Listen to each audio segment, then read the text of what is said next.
Bonjour, bonjour.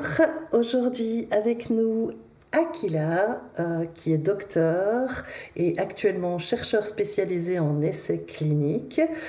Akila est un prénom d'emprunt puisque tu as choisi de témoigner anonymement. Nous reviendrons certainement sur ce choix par la suite. Mhm. Dans cette rencontre, nous allons aborder tes expériences mystiques dans l'enfance qui ont été extrêmement difficiles sous le prisme de la culture orientale et musulmane. C'est un cadeau de t'avoir avec nous et je te remercie vraiment, vraiment pour ta confiance. Bonjour Akila. Bonjour Audrey, merci à toi de m'accueillir et c'est encore une fois un plaisir de discuter avec toi. Hmm. Alors tout ça a commencé avec des terreurs nocturnes dans l'enfance, pour lesquelles tu as reçu d'ailleurs plusieurs diagnostics, hein. Tu as Mhm. consulté des neurologues, des psychologues. Est-ce Mhm. que tu peux nous parler de ces visions terrifiantes que tu avais? Mhm. Alors ça a commencé très tôt, à l'âge de 11 ans. C'était une nuit du mois de Ramadan, je m'en rappelle encore, où j'étais allée me coucher le plus normalement du monde. Et au milieu de la nuit, un cri strident, une terreur me réveille. Et donc là, je me réveille entourée de ma famille, de ma mère, de mes sœurs, et qui comprennent pas ce qui se passe, mais qui, bon, automatiquement vont dire que c'est un cauchemar. Donc, c'est la première chose à laquelle on pense. Donc, moi, je me réveille dans un état de confusion. Je ne sais pas trop ce qui se passe. J'ai du mal à me situer dans l'espace, dans le temps. Et tout de suite après, ma mère me console et je vais me recoucher.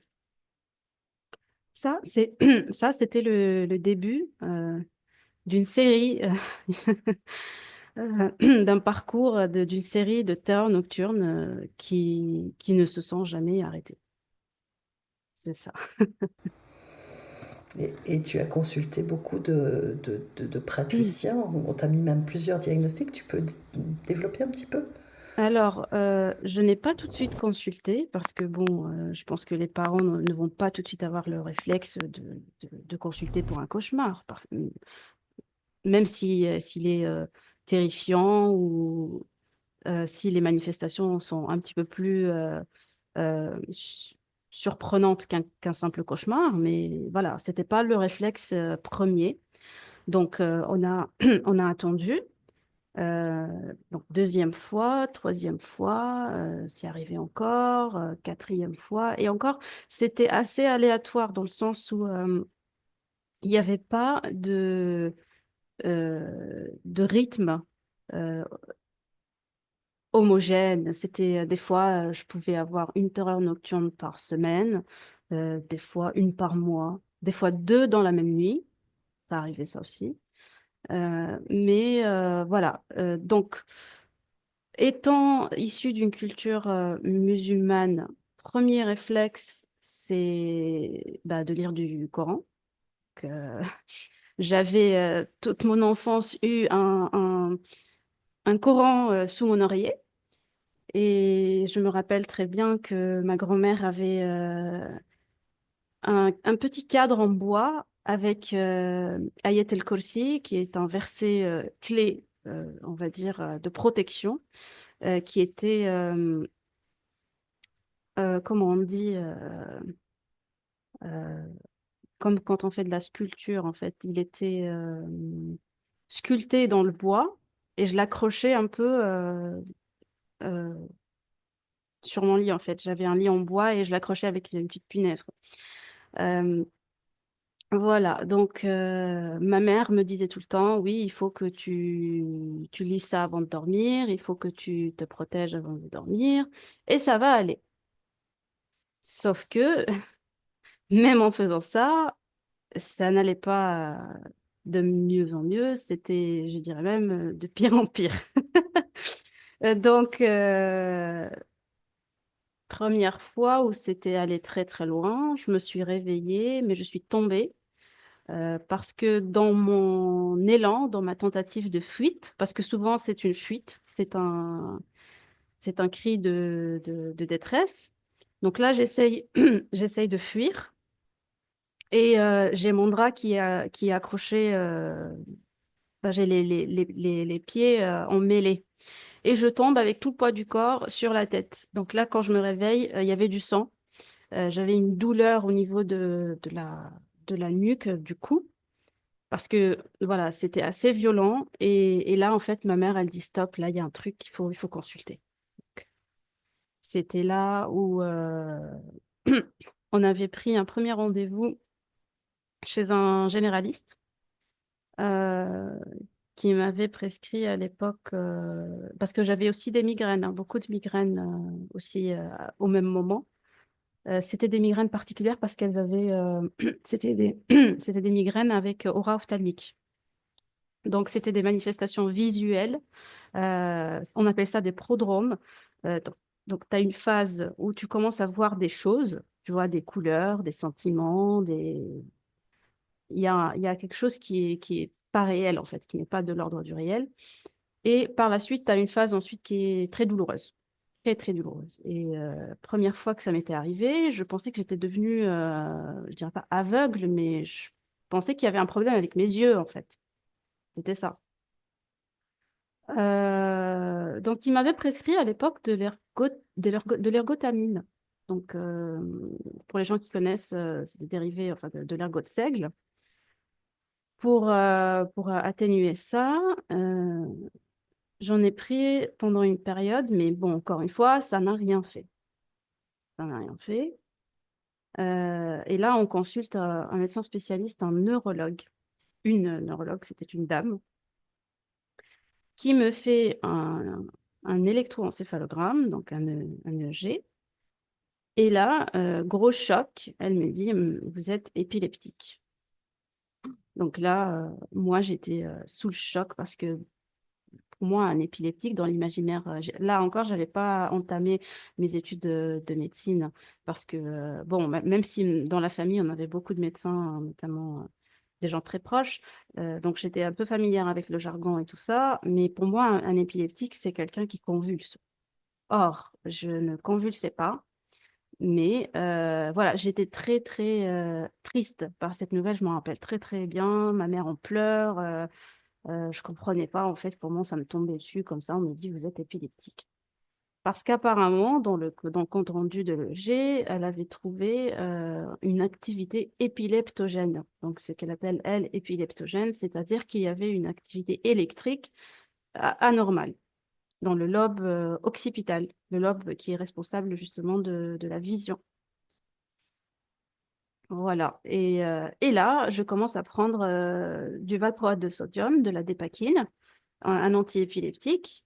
Et c'était le début d'un traitement qui a duré 4 à 5 ans.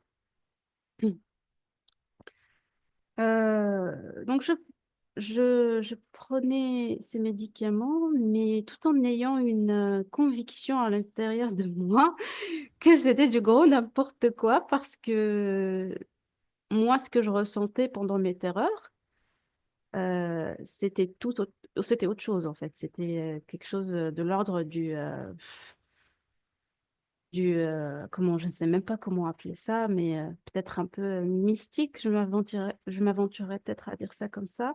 Mais et des fois, je me rappelais de ce que je voyais parce que souvent c'était une amnésie post-traumatique, c'est-à-dire que le lendemain, euh, il me disait, est-ce que tu te rappelles de ce qui s'est passé la nuit dernière? Et moi, je dis non. Il s'est passé quoi la nuit dernière?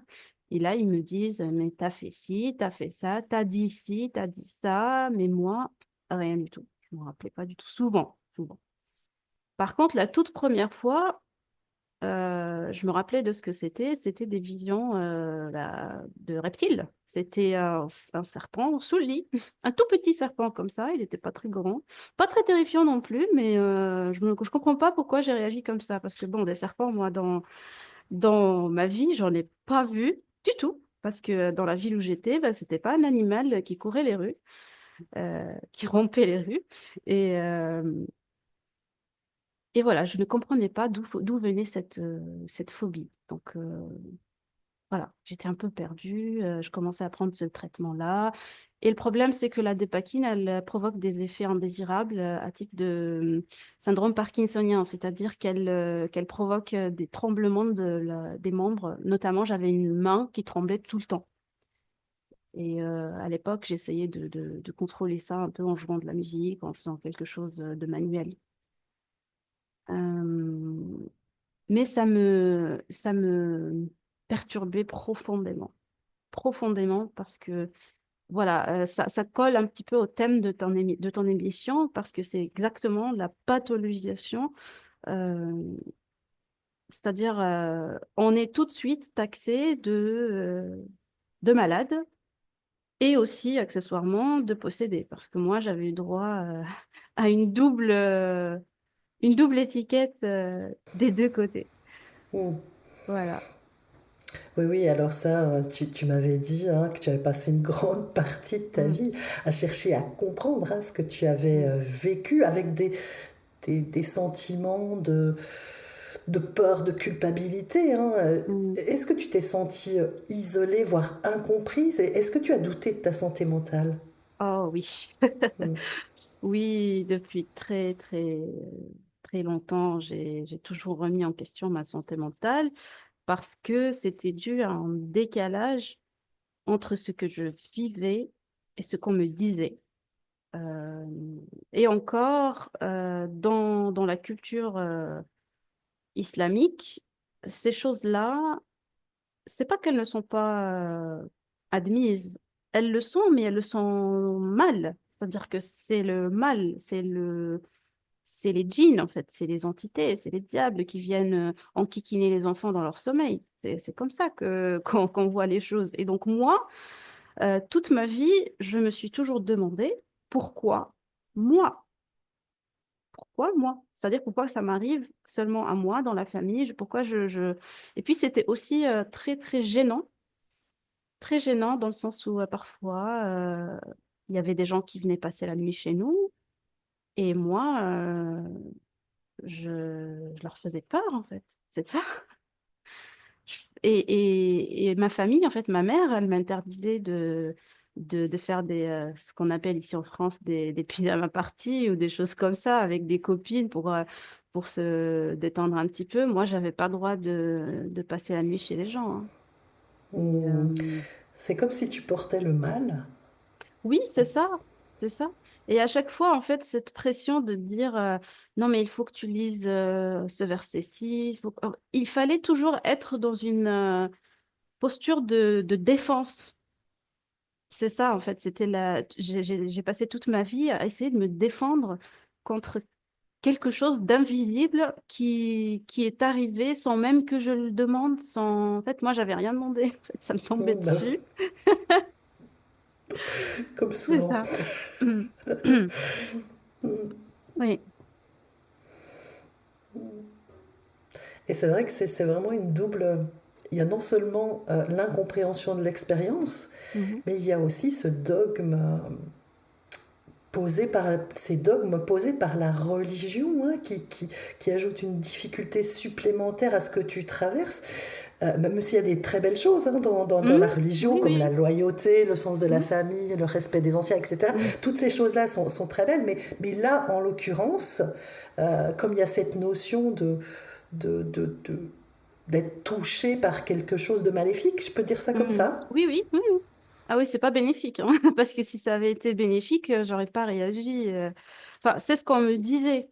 Là, aujourd'hui, j'ai une compréhension un petit peu plus euh, pixelisée, non, moins pixelisée justement de ces choses-là. Je vois un petit peu plus de nuances dans ma réaction par rapport à la nature de la chose. Mais avant, c'était terrifiant, donc c'était mal, donc c'était un danger. Et au même temps, ce qui s'était passé, c'est que j'avais développé je voudrais pas dire des facultés parce que je n'aime pas trop ce mot, mais il m'arrivait parfois de faire des rêves.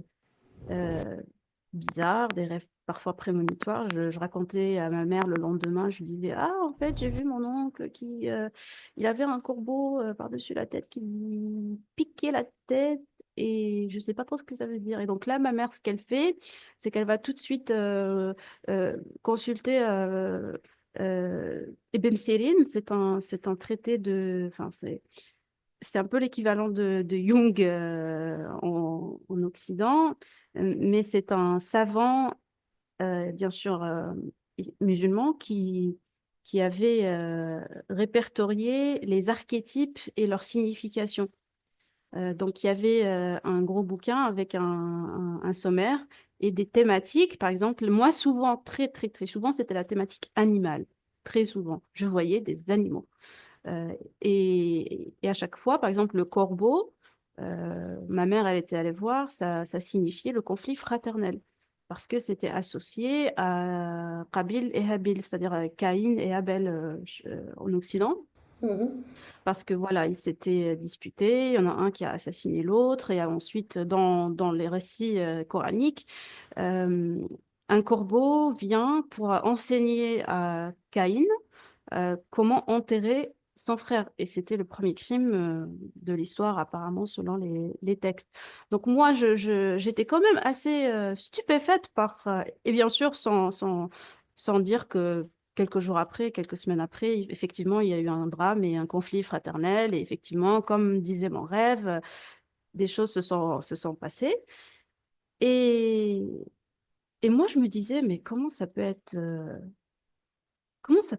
juste ça, en fait? Il y a sûrement quelque chose derrière, il y a quelque chose de plus profond, de plus significatif qu'une simple épilepsie, et tu prends un anti-épileptique, et puis voilà, on n'en parle plus. Hmm. Tu dis hein, d'ailleurs que c'est une sorte de conviction profonde, hein, comme quelque chose qui Ah vient de oui, l'intérieur, qui amène cette information-là d'ailleurs, hein. ah oui, oui, oui. Et puis, j'ai très longtemps vécu avec un sentiment assez particulier que j'appelle, euh, moi je dis souvent en anglais, homesick, c'est-à-dire que j'avais le mal d'un pays que je ne connaissais pas. C'était comme ça que je le ressentais parce que en fait, j'avais cette dichotomie où j'avais une vie nocturne et une vie diurne où la nuit, j'avais l'impression que c'était plus intense, plus vrai que le jour. Et donc, ce qui s'est passé, c'est qu'il y a eu une inversion dans ma perception. Les gens, ils se levaient le matin pour aller vivre la réalité. Moi, je me couchais le soir pour aller expérimenter la réalité. C'était comme ça que je voyais les choses. Et c'était complètement insensé et fou à l'époque. Donc tout ce que je me disais dans ma tête, en fait, tu dois être un peu dérangé, c'est tout. Hmm. Hmm.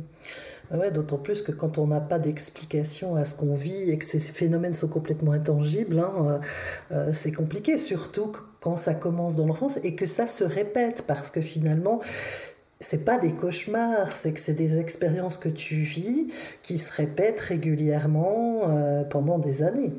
Mais oui, parce que souvent, quand j'allais consulter, les médecins, il y avait même une fois, j'ai consulté un psy qui me disait, d'ailleurs, c'est pour ça que je n'ai pas d'affinité particulière avec les psys aujourd'hui parce que j'avais eu une mauvaise expérience au début où en fait j'avais l'impression que le monsieur il comprenait rien en fait à ce que je lui racontais et c'était désagréable en fait d'avoir quelqu'un et en plus les psys qu'on avait à l'époque euh, ils étaient déjà teintés d'un filtre religieux, c'est-à-dire qu'ils étaient peut-être psy. Mais c'était des psys musulmans, c'est-à-dire que souvent, je recevais oui, mais en fait, il faut prier, il faut faire la prière 5 fois par jour, il faut... Mais moi, ce qui me mettait en colère, et c'est ça le truc qui est assez particulier, c'est que j'avais tout le temps une colère en moi vis-à-vis de ça, parce que je me disais, mais je fais déjà tout ça. Je fais la prière. J'étais une personne extrêmement pieuse. très, très, très, très pieuse et j'étais une très bonne élève à l'école. Je faisais pas de vagues. J'adorais assister aux cours d'éducation islamique parce que je trouvais beaucoup de profondeur dans ce qui était dedans. Il y avait de belles choses, de belles valeurs. Euh, mais en même temps, on me disait que c'était parce que j'avais mal fait quelque chose que j'étais dans cette situation. Et plus j'en faisais encore, plus j'avais l'impression que j'étais dans une mauvaise direction, en fait, c'est ça. Euh, je me rappelle très très bien un jour où mes parents étaient sortis, mes sœurs étaient sorties, j'étais toute seule à la maison et j'avais piqué une crise de colère et j'étais en train de crier parce que je parlais souvent à Dieu comme je te parle à toi maintenant, c'est-à-dire à haute voix, je lui disais des choses et j'étais en colère contre lui, je lui disais, mais manifeste-toi, merde, quoi. J'en ai marre en fait de te courir après. Pourquoi tu te caches comme ça? Euh, c'est pas juste en fait, c'est limite sadique, c'est limite un peu sournois de faire ça. Tu vois? Ouais, c'était une colère que j'avais en moi qui ne me quittait jamais. Mais en même temps, je l'aimais, Dieu, c'est-à-dire on est censé l'aimer, mais celui que j'avais, je dis reçu, parce que c'est une réception finalement, celui que j'avais reçu, ben, il inspirait plus la peur que l'amour véritable, en fait. Parce que voilà, si tu fais pas ci, tu vas avoir ça. Si tu fais pas ça, il va se passer ça. Donc finalement, si je prie pas, si je fais pas mes 5 prières par jour, si je suis pas une bonne, entre guillemets, un bon samaritain, bah, je vais avoir des conséquences. Or, les conséquences, elles étaient fixes, elles ne bougeaient pas. Et quoi que je fasse, euh, voilà. Et donc là, c'était toujours là. Et donc là, ce qui s'était développé en parallèle de cette approche purement, je vais dire, allez, dogmatique, ce qui s'est développé, c'est une espèce de lien un peu particulier à une chose que je n'identifiais même pas. C'est-à-dire que je savais qu'il y avait quelque chose. Je voulais même pas lui donner un nom, mais bon, dans mes journaux intimes, quand j'étais jeune, je lui donnais un petit nom japonais parce que je regardais beaucoup d'animés à l'époque. Euh, je lui donnais un petit nom et je lui parlais très souvent dans mes journaux intimes. Et ce qui est marrant, c'est que c'était un dialogue. Donc, euh, donc moi, je disais quelque chose et ensuite, euh, elle répondait. Et c'était marrant. Et j'ai vécu beaucoup d'années avec ce système-là parce que ça me permettait de, comment on dit en anglais, to cope. Euh, ça De me permet, s'associer, de se réunir. euh, de compenser peut-être une enfance un peu traumatique où il y avait beaucoup de pépins, beaucoup de soucis, beaucoup de querelles, beaucoup de colère, beaucoup de choses comme ça. Donc finalement, j'avais ce petit refuge où j'écrivais beaucoup, je lisais aussi beaucoup. Et, et c'était voilà, c'était un échange.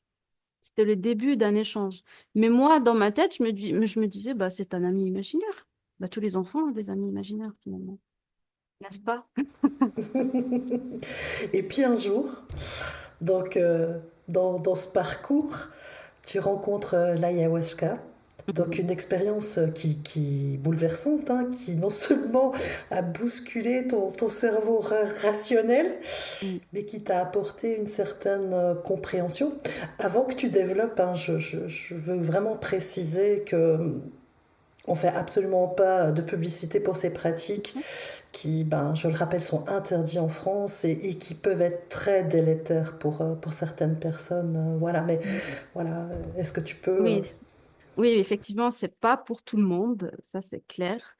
Et puis, c'est pas partout qu'il est possible de le faire, parce que moi, je l'ai fait dans un cadre tout à fait légal et ce n'était pas en France.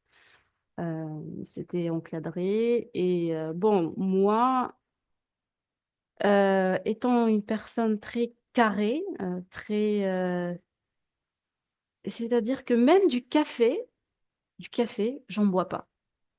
Du thé, j'en bois pas. Justement à cause de mes terreurs nocturnes, parce que depuis très très longtemps, le médecin m'interdisait toute boisson, allez, on va pas dire altérant la conscience, parce que c'est pas le cas, mais toute boisson qui puisse agir sur ton, voilà, sur le sommeil, sur ton état en général. Donc, je ne comprends pas pourquoi l'ayahuasca, c'était différent dans le sens où j'ai levé une inhibition exceptionnellement et ponctuellement pour cette expérience. Euh, je suis une fille très disciplinée. J'aime pas quand ça déborde. J'aime pas quand... Voilà, je m'aventure pas, je ne fume pas, je ne bois pas, je ne rien du tout. Mais l'ayahuasca, c'était hop, un truc, c'était un appel en fait. C'était plus elle qui est venue vers moi que moi vers elle, parce que les circonstances dans lesquelles je l'ai rencontrée sont assez particulières. Et c'est grâce ou à cause, ou je ne sais pas comment dire ça, mais c'est des dessins que j'avais faits quand j'étais jeune, qui m'ont conduite à oser le faire parce que c'était littéralement prémonitoire. C'était prémonitoire. C'est-à-dire que c'est une rencontre qui a qui m'a fait un peu peur au début, parce que voilà, ces trucs-là, comme je disais, ça me parle pas, ça me dit rien, et ça m'intéresse pas surtout. Euh, mais quand je suis rentrée chez moi, j'ai instinctivement, hein, toujours instinctivement, toute seule comme ça, j'ai sorti de vieux dessins que j'avais dans un vieux porte-documents, et là je regarde, et dans le dessin, il y avait deux, trois signes, bon, que je ne vais pas dire ici parce que ça va pas parler aux gens et puis ils vont pas comprendre et c'est inutile. Mais moi, à ce moment-là, ça disait littéralement, écoute, c'est, il y a un truc à faire là. Il y a quelque chose à faire là. Et c'était des coïncidences, bon, les coïncidences n'existent pas, c'était des synchronicités extrêmement bizarres et percutantes. Ouais. Et tu m'avais confié, hein, tu m'as même dit, pour la première fois de ma vie, j'ai pensé que j'étais pas folle. Parce que ce que tu as vécu dans l'expérience, finalement, t'a Mm. donné une certaine réponse. Mm. Oui, effectivement, étant scientifique, ayant un parcours purement rationnel, c'était très, très dur pour moi d'envisager une autre explication que la pathologie. Je suis diplômée de la faculté de médecine, donc pour moi, quand il y a un souci, c'est une maladie, c'est une pathologie, c'est quelque chose qui vient perturber l'homéostasie d'un corps. Et on ne parle que de corps finalement, on ne parle que de cellules, que de physique. Et donc, je me rappelle que ce jour-là, euh, j'étais allée avec, bien sûr, avec mes talismans, entre guillemets, mes versets coraniques que j'ai gardés dans mon cœur pour me protéger parce que j'étais quand même assez terrifiée. C'est quand même assez terrifiant comme expérience. Euh, Même si je suis quelqu'un qui peut être parfois très courageux, mais il fallait le faire, quoi. Il fallait oser le faire. Et donc là, j'avais le petit bout de papier avec mes intentions dessus et mes versets pour me protéger contre les potentiels djinns. Et là, c'était parti pour un tour. C'était parti pour un tour où finalement, si je devais décrire la chose, ce serait comme des pièces d'un puzzle qui étaient éparpillées. Et comme par magie, toutes les pièces s'emboîtent. C'est- Tout retrouve sa place et tout prend sens en fait. Ça prend une forme et ça donne du sens. Et c'est ça que j'ai passé toute ma vie à chercher, c'est le sens finalement. the purpose, comme on dit en anglais. Et ce qui est encore plus drôle, c'est que, bon, je ne sais pas pour les gens qui t'écoutent, est-ce qu'ils sont assez familiers avec l'expérience psychédélique en soi ou s'ils ont un certain degré de connaissance, mais finalement, l'expérience psychédélique, c'est quelque chose où on communique. Donc, et là, je fais un petit lien avec ce que je disais tout à l'heure par rapport à mon journal intime. Donc, moi, finalement, je le faisais un peu autrement. Mais ce jour-là, ça s'était fait d'une manière très directe, finalement. Elle te parle pas comme je te parle là avec une voix, mais c'est de la télépathie. Tu reçois des enseignements, tu reçois des choses, des mots, du sens. Et dans ma tête, je me disais, oh, c'est génial, mais tu es en train de triper. C'est beau tout ça, hein, j'admets, mais tu es sous substance. Donc, ma jolie, le lendemain, quand tu vas te réveiller, bah, tu vas juste te dire, ouais, c'est génial, mais voilà, ça n'a aucun crédit parce que, encore une fois, je suis scientifique. J'ai pris quelque chose, mais c'est normal qu'il se passe des trucs. Donc dans ma tête, je me disais, bah, et le problème, c'est que elle, et là je dis elle avec entre grosses guillemets, parce que bon, les gens ils vont se dire, mais c'est qui elle?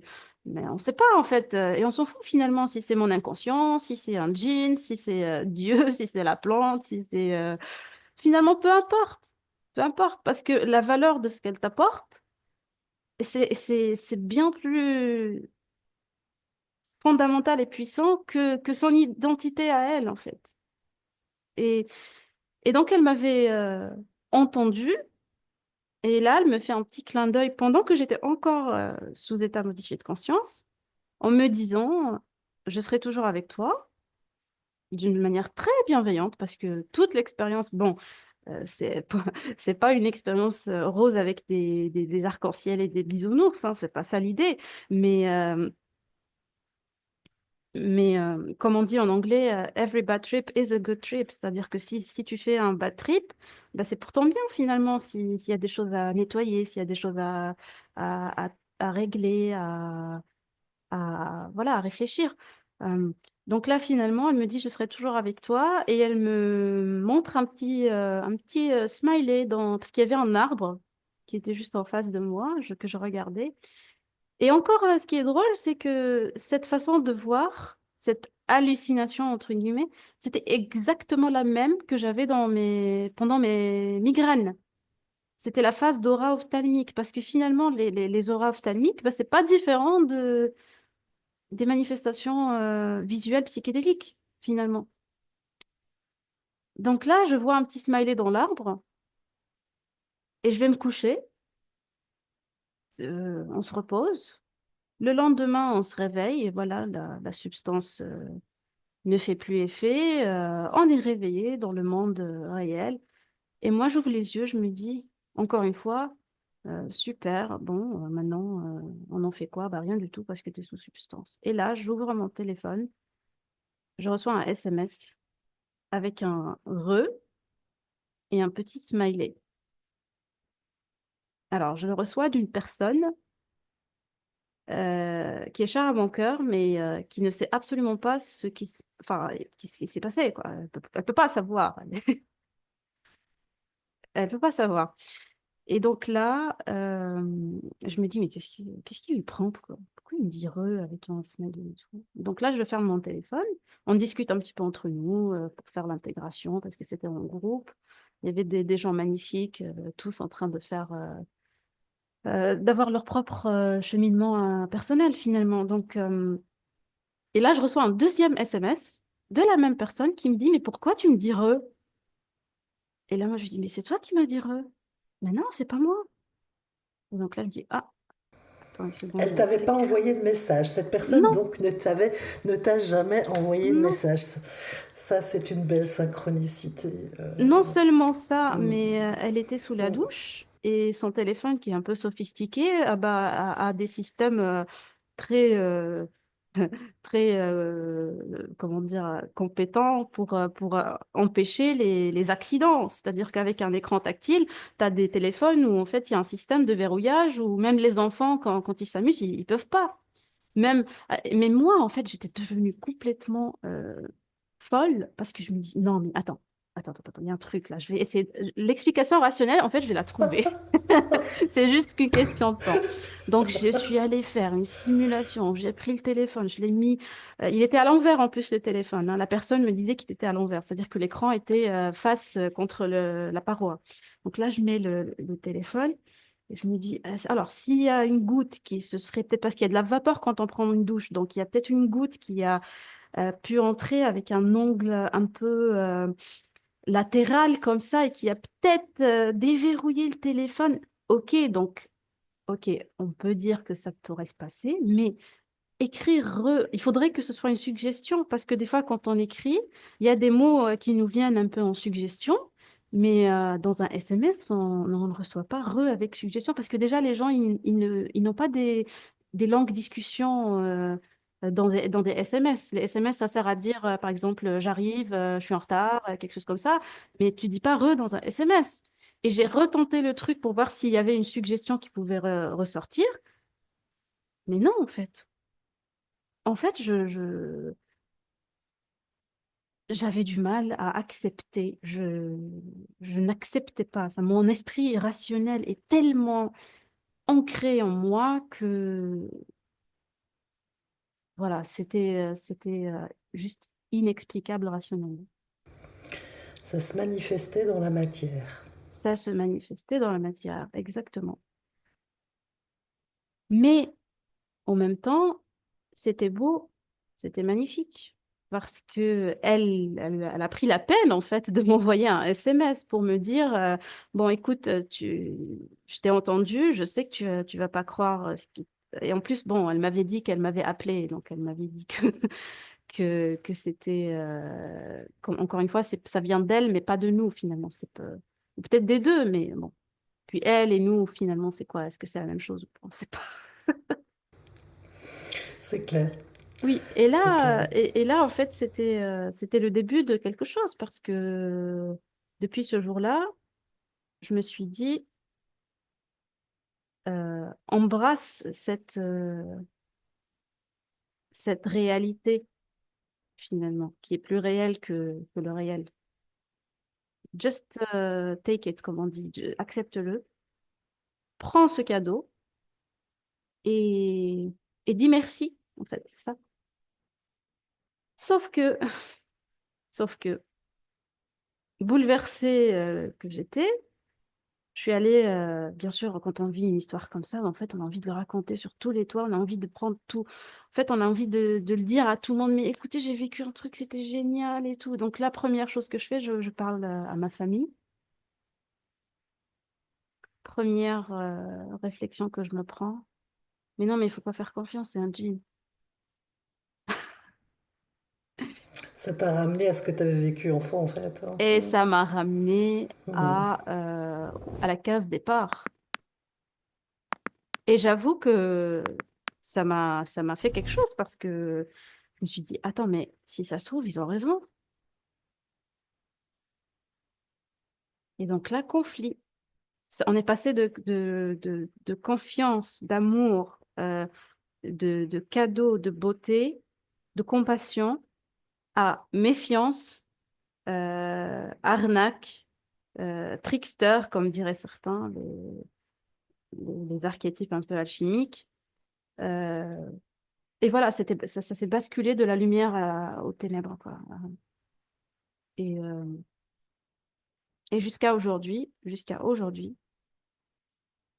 je continue de chercher, peut-être, même pas peut-être, probablement inutilement, parce que ce genre de choses, je crois que on les trouve jamais. Enfin, ces réponses-là, on les trouve jamais. On peut trouver des semblants de réponses, on peut trouver des petits clins d'œil comme ça, mais pour aller voir, il faut mourir.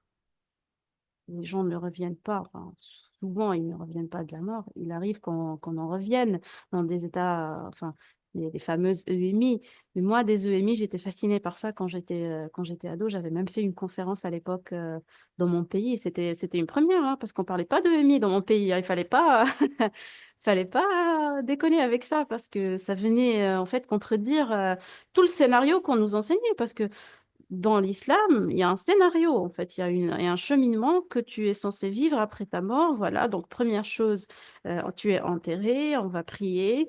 Donc, tu as l'ange Azraïl qui va venir.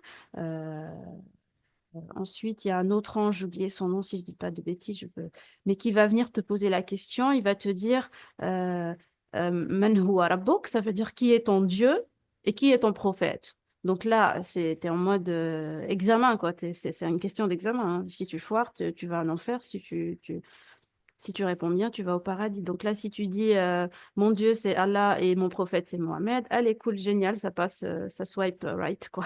Ça passe à droite. Et ça, c'est ce qu'on m'avait dit. Mais les EMI, ça disait autre chose. Ça racontait de plus belles choses. Et moi, je voulais y croire. Enfin, c'est pas que je voulais y croire, mais pour moi, ça me semblait un petit peu plus joyeux, moins morose que ça.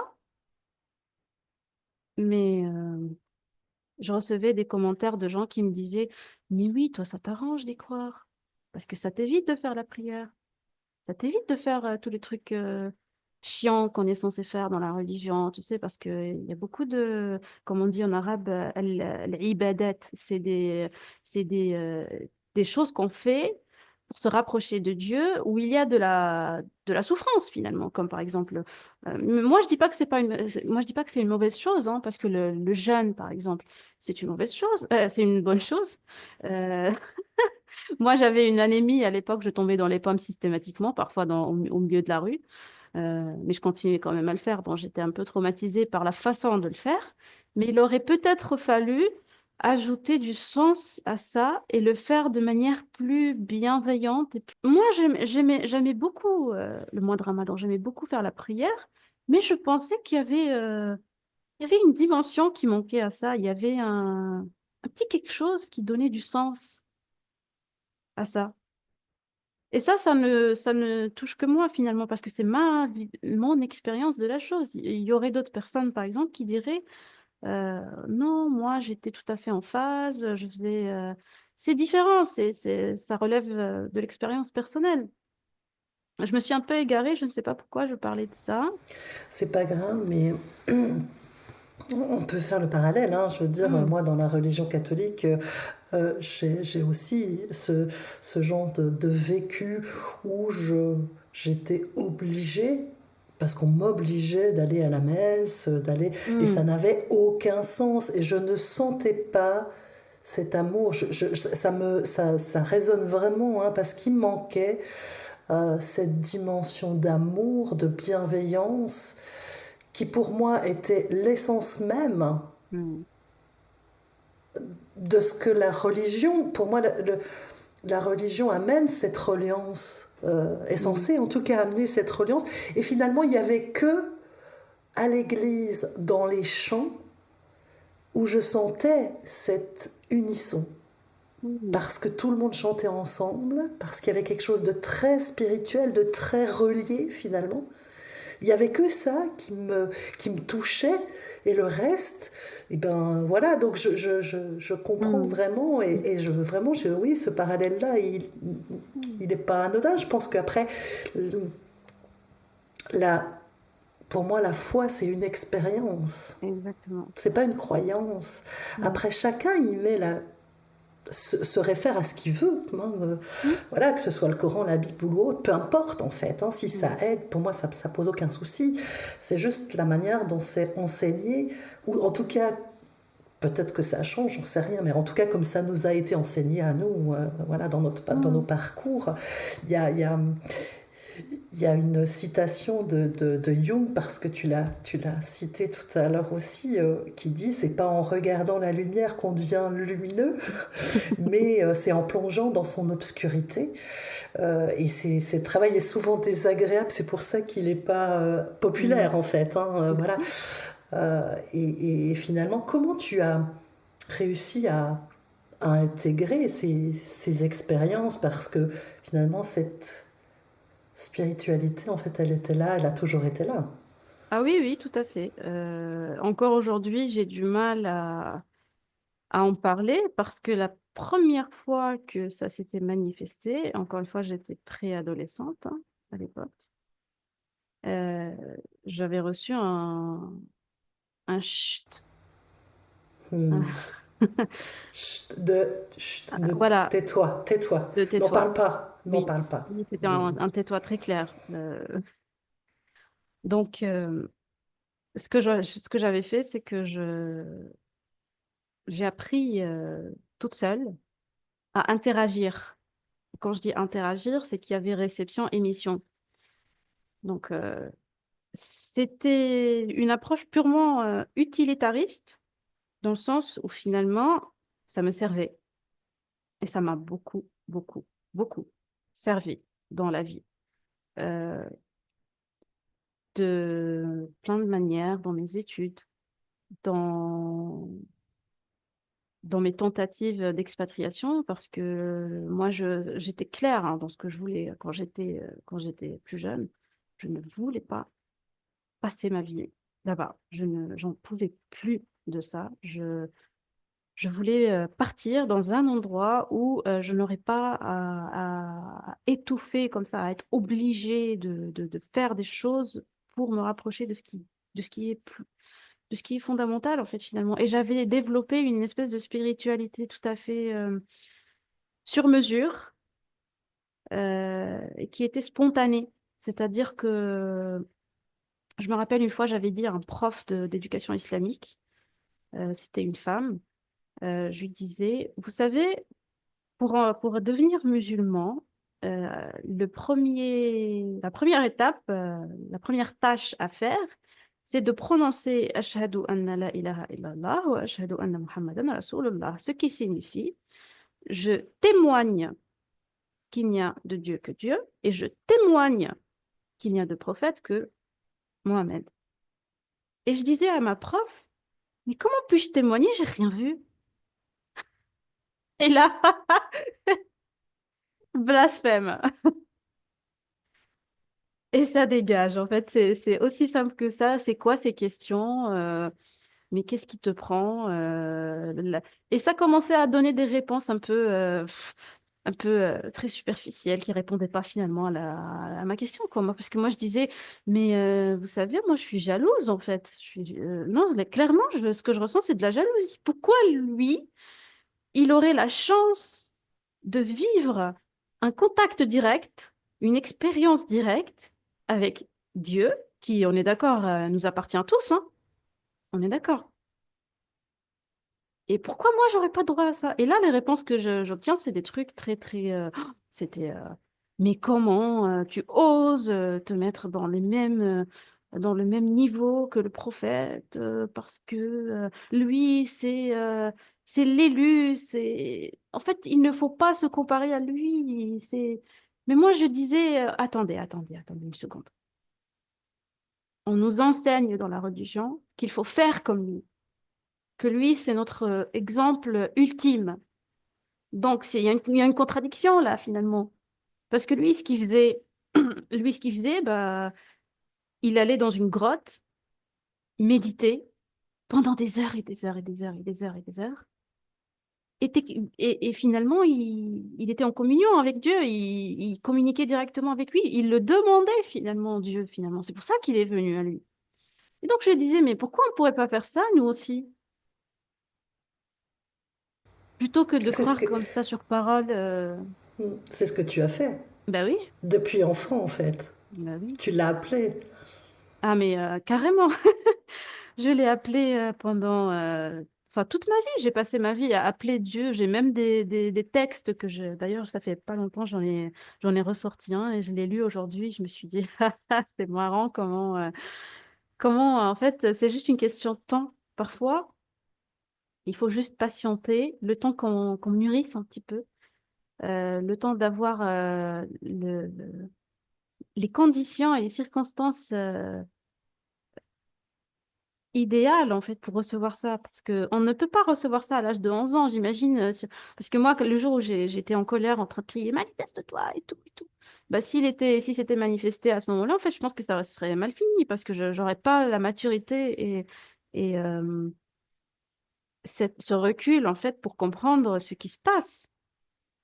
Mais ça a fini par arriver. Et encore une fois, moi aujourd'hui, ce que je raconte, c'est mon expérience personnelle avec mes biais personnels, avec mon filtre personnel. Ce n'est absolument pas la vérité, la réalité. C'est ma vérité, c'est ma réalité. Euh, mais jusqu'à aujourd'hui, je dois avouer que je garde une petite brèche de doute parce que je suis construite d'une manière qui empêche l'absence de doute, parce que pour moi, l'absence de doute, c'est la fin, en fait. Si tu dis que tu es certain de quelque chose, c'est qu'il y a un problème. Pour moi, enfin, dans ma façon de voir les choses. Mmh. Et ça, on va peut-être terminer d'ailleurs sur Mm. cette question-là. Tu as choisi aussi de témoigner anonymement par Mhm. rapport à ta profession. Bien sûr. Et est-ce Euh, qu'on peut aborder voilà, ce oui, sujet-là? Parce que ce n'est pas anodin. oui. Et c'est pour ça que je dis merci d'être là, parce que pour moi, c'est un cadeau, franchement, de Mm. t'avoir aujourd'hui et voilà, d'avoir ce témoignage-là, qui est ta réalité, mais finalement, peut-être que la réalité, c'est un ensemble de toutes ces réalités. Exactement, c'est exactement ça. Bah écoute, merci d'abord à toi, mais parce que bon, comme tu as cru, enfin comme tu as pu l'entendre, je suis quelqu'un de très réservé et qui n'aime pas trop déballer ces choses-là. C'était un mécanisme de protection que j'ai eu pendant des années. Peut-être qu'un jour ça changera, hein, je ne sais pas, quand je me sentirai peut-être un petit peu plus à l'aise ou un petit peu plus comprise. Mais c'est comme les gens qui ont fait des expériences de mort imminente au début, hein, ils n'en parlaient pas forcément. Puis après, aujourd'hui, ça s'est amélioré un peu et les gens connaissent ce que c'est que les EMI. Mais bon, là, tout de suite, au jour d'aujourd'hui, et là où je suis, j'ai une double menace. C'est ça le problème. Le problème, c'est que j'ai la menace des intégristes parce qu'ils vont, bien sûr, par bêtise, par par superficie, je sais pas comment dire ça, euh, parce qu'ils sont superficiels et pas assez profonds dans leur compréhension, ils vont interpréter mes mots comme soit peut-être de l'islamophobie ou je sais pas, moi, une espèce de propagande ou quelque chose comme ça, parce que ça, je connais, hein. Moi, ces gens-là, je les connais, j'ai passé toute ma vie avec eux. Ils vont tout de suite me taxer de mécréante, de tous les mots. Et alors que ce n'est absolument pas ce que je suis en train de dire. Oui, tout à fait. On l'entend bien d'ailleurs euh, dans ton partage, on entend bien cette foi. Bien sûr. C'est très profond, on le sent. Mm, Et en plus, bah, c'est vrai qu'au niveau médical, mm, voilà, quand on est chercheur, quand on fait de la recherche, c'est aussi mm, compliqué mm. finalement de parler de spiritualité dans la santé, d'invisible dans la Ouais. santé. Et c'est ça la deuxième menace, parce que si tu échappes à la première menace, ben, tu n'échapperas peut-être pas à la deuxième finalement, parce que j'ai essayé, hein, j'ai essayé une ou deux fois, une ou rare, enfin des rares fois où j'ai essayé d'ouvrir un petit peu une brèche de discussion par rapport à ces sujets-là, mais la réaction, elle était terrible, hein, elle était, déjà, quand on parle d'ayahuasca, bah, c'est une substance qui malheureusement, bien sûr, la France a un retard par rapport à ça. C'est pas le cas dans d'autres pays, hein, la Suisse, les États-Unis. Il y a d'autres régions où c'est l'inverse de ça, en fait, que c'est carrément quelque chose qui est très sacralisé, peut-être, qui est dans les pays d'origine, justement, Pérou, tout ça. Mais ici, en France, aujourd'hui, en étant scientifique, si tu parles de ces choses-là, il y a de très, très, très très forte chance que tu sois ostracisé, que tu sois blacklisté, que tu sois vu comme un... décrédibilisé en fait, c'est ça. Parce que justement, à partir du moment où tu quittes cette rationalité pour embrasser autre chose de plus transcendant, de plus... Peut-être aujourd'hui, il y a le courant transpersonnel hein, qui essaye de pallier un petit peu à ça, mais c'est pas connu, c'est pas assez connu pour pouvoir s'aventurer. Enfin, là, au jour d'aujourd'hui, je ne peux pas me permettre de perdre, par exemple, ma carrière ou ma crédibilité. Et encore, moi, je sais pas comment dire ça, mais je suis une personne très prudente. Peut-être parfois excessivement, je ne sais pas. Mais comme tu as entendu mon histoire, je viens d'un pays, d'une culture où bêtement, on peut se faire tuer bêtement pour, euh, pour dire des choses qui, à la compréhension de certains, vont à l'encontre de qui est censé se dire. C'est-à-dire, tu es censé euh, euh, prêcher un package, un paquet qu'on te donne. Et alors, tu touches pas au paquet, hein, tu touches pas. Alors, c'est comme ça, il y a 5 machins, 6 machins, il y a une liste de choses. Tu prends le paquet, déjà, tu l'appliques chez toi, et quand tu le prêches tel quel. Tu ne modifies absolument rien parce que dans l'islam, en fait, le Coran, il est censé être protégé par Dieu. C'est-à-dire que et moi, et encore, j'ai pas touché au Coran, hein. Moi, c'est beaucoup plus les hadiths parce que bon, ça, les savants musulmans savent que dans les hadiths, il y a une très grande partie qui est fausse, qui est erronée. Et ça, c'est pas un scoop, ça, tout le monde le sait parce que le principe des hadiths, c'est que, alors, t'as le début de la chaîne, c'est le prophète, ensuite, tu as ses compagnons, ensuite, tu as ses descendants et son voisinage, et ensuite les gens qui sont venus après. Et le hadith, le principe, c'est que An fulan ibn fulan ibn fulan, c'est-à-dire que quelqu'un a entendu quelqu'un a entendu quelqu'un a entendu quelqu'un a entendu quelqu'un qui a dit qu'il avait entendu le prophète dire ça.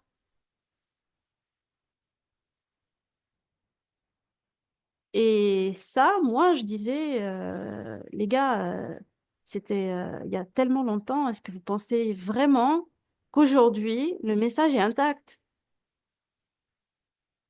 Bah, tu fais une petite expérience des téléphones arabes avec 10 personnes dans une pièce.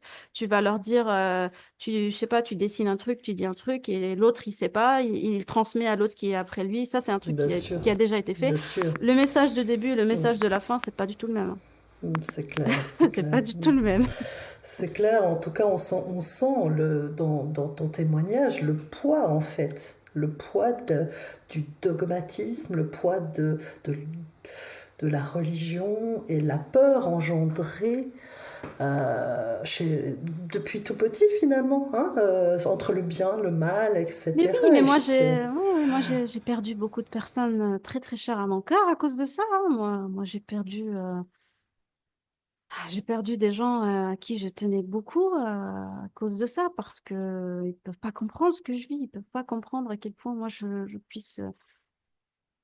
puisse être si différente.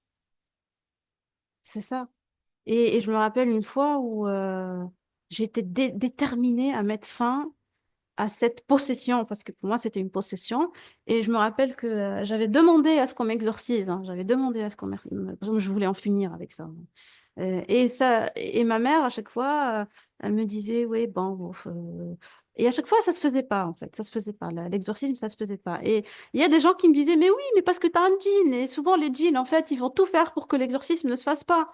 Et ça, c'était comme une frustration. Je me disais, donc, en fait, le djinn, il veut pas se faire exorciser. Donc, en fait, je vais m'exorciser moi-même. Et je me suis enfermée dans ma chambre, dans le noir, et où j'ai commencé à lire du Coran, à faire un auto-exorcisme. Je me rappelle que c'était l'une des expériences les plus traumatisantes de ma vie parce que je devenais folle, en fait. Et j'étais en train de regarder, d'observer si j'avais des symptômes, parce qu'on dit que dans l'exorcisme islamique, s'il y a une entité qui sort, bah, il va y avoir, je sais pas, un mouvement des pieds, des fourmillements, des voix que tu entends, des choses comme ça. Et moi, je m'auto-exorcisais tout en étant et le thérapeute et le patient, et j'observais un peu. Et donc, ce qui s'est passé dans ma tête, j'ai commencé à développer des choses qui étaient, c'est-à-dire auto-induites. Ben, bien sûr, bien sûr.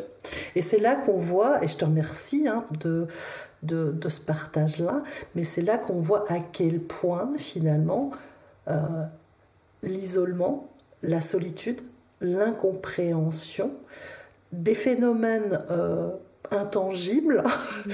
incompréhensibles pour notre cerveau très cartésien, qui pourraient éventuellement faire basculer dans la Ah pathologie. oui, ah oui, oui, oui, oui, oui. Et je te remercie vraiment pour ce témoignage qui est d'une richesse vraiment. Ouais, je suis vraiment ravie de cette discussion et de cet épisode-là. Et peut-être, est-ce que tu as envie, bah, je sais pas, est-ce que tu as envie de conclure, d'ajouter quelque Mm. chose pour conclure?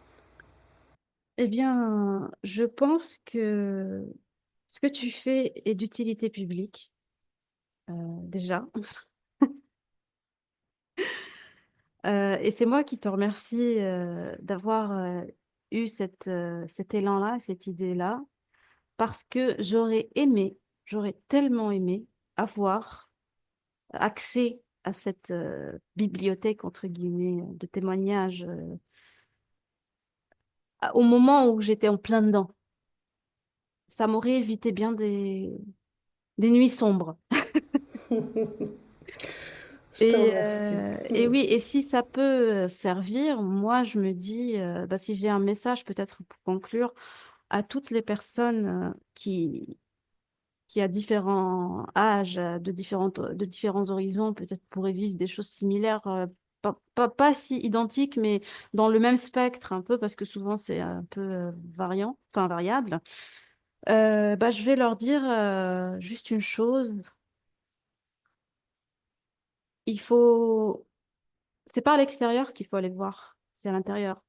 C'est pas en feuilletant des bouquins poussiéreux qu'on va trouver des réponses à ça. Quand je dis ça, c'est entre grosses guillemets, et le ça, c'est les mystères de l'existence, de la vie, de la mort, de Dieu, de l'univers, de tout ça, tout ça. Tous ces trucs-là, en fait, ils sont accessibles plus facilement que ce qu'on pourrait croire. Et, et ça, je me le dis aussi à moi-même, parce que j'ai moi-même un peu de mal encore aujourd'hui à l'appliquer. C'est d'avoir confiance, finalement. Parce que si j'avais décidé de basculer dans cette méfiance-là, de dire non, mais c'est un menteur qui se fait passer pour un défunt, qui veut te faire croire qui finalement essaye de t'égarer de Dieu pour que tu finisses en enfer et machin et machin. En fait, si on commence à le croire, eh ben, il y a des chances que ça devienne vrai. Merci beaucoup. Merci vraiment du fond du cœur. Merci Merci pour à toi. Merci pour ta bienveillance, pour ton écoute.